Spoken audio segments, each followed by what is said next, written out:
The former BC Premier who approved the use of tasers in this province back in 2000 now says he was misled about their safety.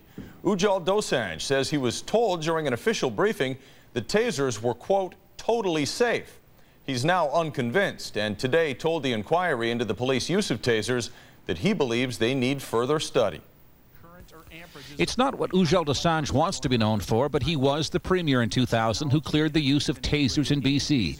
Today he sat through a lengthy and fast-paced presentation from one of the co-founders of Taser International, who told the inquiry how safe the product is. If you were to use that type of an analysis in rest-related deaths surrounding the potential use of either OC spray or taser, if you looked at the rate per 10 million in population over a given year, you would see a much higher ratio in pepper spray versus the taser. They gave 3 warnings. Some of the taser guns he sells have video cameras on them. Here, police open a door to find a man with 2 butcher knives. He told the commission there are now 350,000 taser guns in use worldwide. 1.3 million people have been tasered. About half of them were police in training. Yet, he says, only 337 taser-related deaths. And even those deaths, he maintains, cannot be proven to have been caused by the electrical shock. The presence of electricity within the body cannot be detected on an autopsy. Any pathologist will tell you that. So you have all of these deaths, hundreds of them, where there's no apparent explanation. As a layperson, it seems to me that maybe the 50,000 volts of electricity plays a role.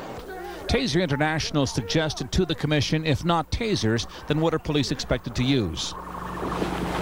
This suspect, again, did die in police custody, was widely covered throughout the United States, and this is what led, again, Cincinnati to put a taser on every officer. But the man who approved taser use in BC wasn't convinced with today's presentation, saying he was misled 7 years ago about the quantity and quality of taser research. Ultimately, taser is a device that may be required, used under appropriate circumstances. The fact is that the RCMP and other police forces need to have stronger national standards for using these kinds of devices under very constrained and restrained circumstances, and that's not what's happening right now. We need to do more research. That's not what's happening right now. These guys have blinkers on, and they're saying there is sufficient evidence, sufficient data, full speed ahead. Absolutely not. What you're seeing is something you've probably never seen before. A sensor-activated wall of tasers that could shoot without anyone actually pulling the trigger. This is promotional material from Taser International's website. This thing automatically fires by computer control. There's not necessarily any human involvement in the firing solutions. Animation instructor Jay Page came forward as a private citizen. I've got a very short time to present. To show Judge Braidwood what he found on the internet.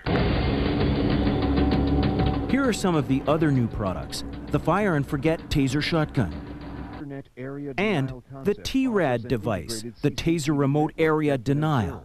Taser NMI is not science fiction or a future technology. It is a real, combat-proven force multiplier. I believe that this onset of automated weapons technology in the civilian domain is unprecedented. We have to be vigilant against it, and it's abhorrent. Page's presentation was not seen by the Assembly of BC Municipal Police Chiefs. They had finished their testimony in the morning. The chiefs were defending stun weapons as relatively safe, arguing they could save lives and reduce injuries to police during encounters. I'm going to finish it. But after the municipal chief's presentation, technical questions came from the media. I'm not an expert. I'm not going to try to wade into the situation like I'm an expert. The point is that other experts are saying that the device is safe within certain degrees. CTV News reported last week that police have no system in place to check for electrical output. But if you've got tasers that are either overamped or underamped, you're putting the public at risk, and you're also putting your officers at risk. I'm recognizing that people are bringing forward an issue that I'm just being candid with you, that I wasn't aware that existed, that it could be putting out too much amperage. I can give you copies right now. Victoria's interim police chief Bill Naughton accepted the documents we provided for future comment concerning other technical and medical issues. Peter Granger, CTV News, Vancouver.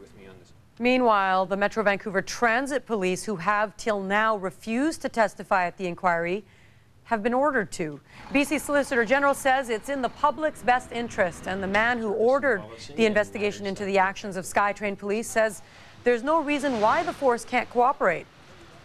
I do not see how their participation in the Braidwood inquiry would in any way hinder the Police Act investigation. SkyTrain police have used the controversial taser on the public 10 times in the past 18 months, 4 of those times on fare evaders. Recently, the Canadian Medical Association Journal has called for a comprehensive independent study of police use of the taser, something Dosanjh supports.